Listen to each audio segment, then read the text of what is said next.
Coming up on The Bottom Line, we're talking to Erica Ogg and Ross Rubin about whether there's any room for another device between a phone and a laptop. Times are tough, so save time and money by skipping business trips and using GoToMeeting. Visit gotomeeting.com/techpodcast and get 30 days for free.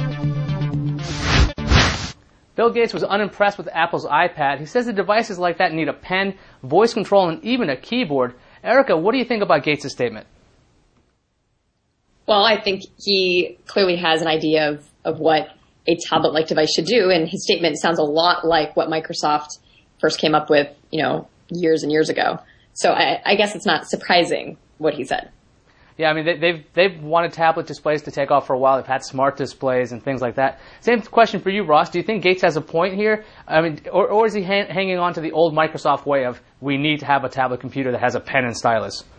Well, perhaps if you're associating this kind of product with the traditional PC, certainly something like a keyboard is much more important. The iPad clearly grew up from the iPod and iPhone instead of being shrunk down from the Mac. So Apple's definitely taking a different approach. What I found interesting was that Bill Gates praised the iPhone and said he was very impressed by that device. So I thought it was interesting, given that this is sort of an incremental improvement on what Apple first introduced with the iPhone. Of course, relatively speaking, it's not going to be as impressive as a lot of the breakthroughs that Apple had with that device. Yeah, for those of you who missed it, Bill Gates, when speaking about the iPhone, his initial reaction was, "Oh my God, Microsoft didn't aim high enough."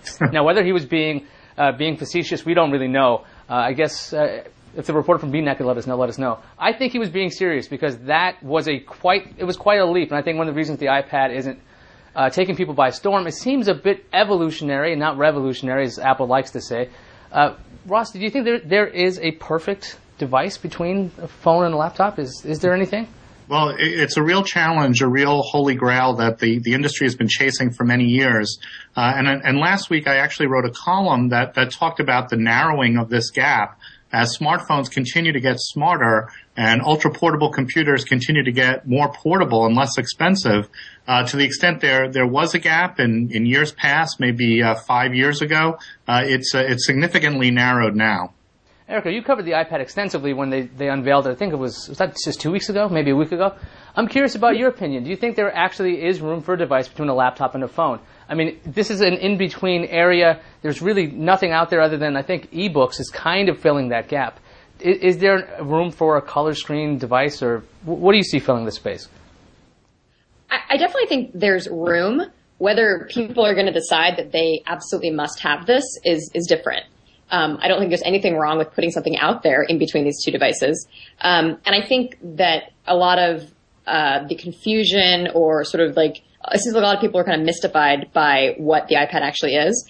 And I think that right now we don't necessarily know what exactly it's going to do. And I think that's part of why people are kind of confused about whether there is room here. So I would say that we're going to see probably over the next year or so exactly what Apple has in mind here and whether it will work for people. What do you guys think about the timing on this? I mean, Microsoft's had some of the similar ideas about maybe 5 or 6 years ago. They've been pushing tablet computing, and now it's called Slate PCs.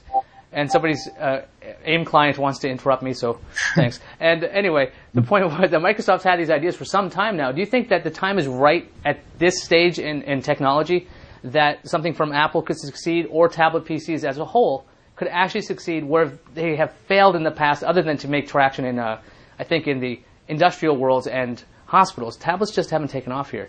What do you guys think? Is this the time? Is now the time? I think it speaks a lot to the way Apple brings products to market. You know, it has a lot of patience. It waits until it believes the technology is mature enough to serve the purposes and design that it wants it to serve. This is going to be primarily a content consumption device, and now they have the display technology, the chip technology, the operating system, and even an applications base that can support what they think will fill this gap. Okay, any final words? No, I think I agree with Ross. I think that the timing is really important here, and that the content is what's going to matter to people. And obviously, all of the content deals that Apple would want to be in place for this aren't in place yet. So when so maybe it might be a little bit early, like I said before, to see, what the true purpose of this device is. But I think eventually in the next couple months to a year, we'll see exactly what Apple has in mind here. I'm going to cram in one more question before we go. Are you guys going to buy an iPad or a tablet or something between a laptop and a phone? Just curious.